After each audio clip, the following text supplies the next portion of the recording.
Believe it or not, my mother-in-law was a wonderful woman. We had a great love and respect for each other. She was, however, overweight. You'd probably say obese. She was also a very poor sleeper for years and could never seem to get on top of it. Now, we now know that they are both risk factors, being obese and poor sleep, for developing dementia later in life. And sure enough, that happened. This vital and beautiful woman gradually succumbed to dementia. So much so that she ended up in care and eventually unresponsive in a bed where she passed away. It's not the end that I would wish on anyone, let alone myself. So this risk factor of poor sleep, is it important? Oh yeah. The science now is telling us how important our sleep is, what it does for us, how vital it is to our physical health, our mental health, but also the prevention of the later development of dementia. So, what's happening when we sleep?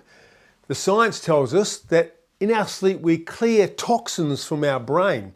We have a system called the glymphatic system. What that does is it's fluid in the brain, cerebrospinal fluid, that washes down through the brain at night as we sleep and clears debris from the brain, particularly the things that have been associated with dementia, the collection of amyloid plaques and tau tangles, they call them.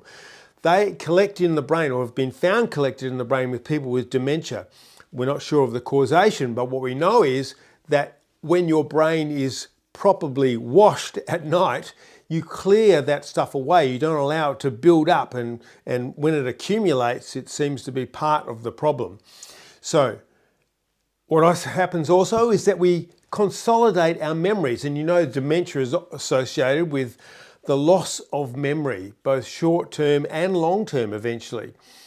So what happens at night is that your brain synthesizes what's been happening during your day. It marries up what happened to you, and then important stuff is linked to past stuff, and it makes all these links for you.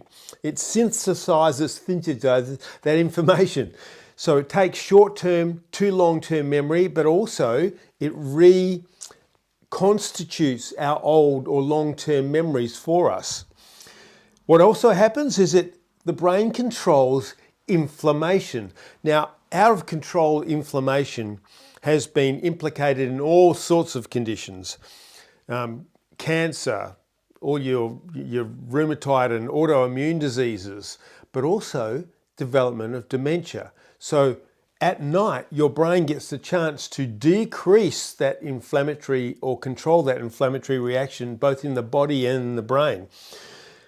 What happens also is you regulate blood sugar. You've probably heard about diabetes, diabetes type 1, diabetes type 2. Diabetes type 1 is a fairly small percentage of the population where the cells that produce insulin in the pancreas are actually destroyed, and thankfully, modern medicine, they can be managed with insulin injections, etc. But diabetes type 2, which is much more prevalent, is way more about lifestyle factors like being overweight, unfit, eating poorly, particularly lots of sugar, because what does that do? It increases the insulin, because insulin is what reduces the amount of glucose or controls the amount of glucose in your blood. If you keep stimulating the body to produce insulin, what happens is when insulin comes to the cell to knock on the door to let energy into the cell, it's like those games we used to play as kids, dare I say it, where you'd go and you'd knock on someone's door and then you run away and they'd open their door. What's going on? No one's there. Shut their door and you run up and you knock on the door again, then you run away and hide in the bush. Well, it's kind of like that. What happens is eventually the door doesn't get opened. The people know that it's a prank or a joke. But so when you've got this lots of energy or lots of insulin in your system and it keeps knocking on the door, knocking on the door, knocking on the door, demanding entrance, eventually the cell gets fatigued and says, you know what? Hang off. I'm just not going to open the door. I've had enough. There's way too much stimulation here. You knocking on my door. So I'm giving it a rest. That's insulin resistance.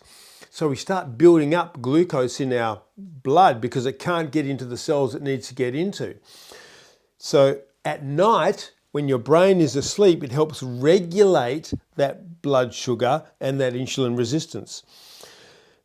And maintaining cardiovascular health. So when we sleep, our brain is about restoration.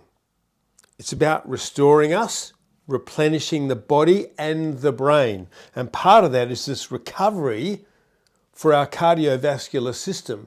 So when we don't get good sleep, we're not clearing toxins, we're losing memory, we're increasing inflammation, we're not regulating blood sugar properly, and we're not maintaining or improving our cardiovascular health. What's the result of all that? We are increasing dramatically our risk of damaging the brain and increasing our risk then of developing dementia. So sleep is vital. It is vital. Good sleep is vital to you preventing that fall, that decline into cognitive decline and into dementia. So let's talk about in the future sessions about how we improve our sleep, how we can get there, stay there, and keep the brain as healthy as possible. Catch you soon. Now, if you like that, please like, share, comment if you wish.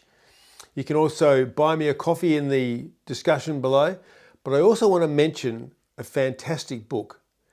If you're interested in the way sleep works and why we need sleep, then can I suggest Why We Sleep by Matthew Walker.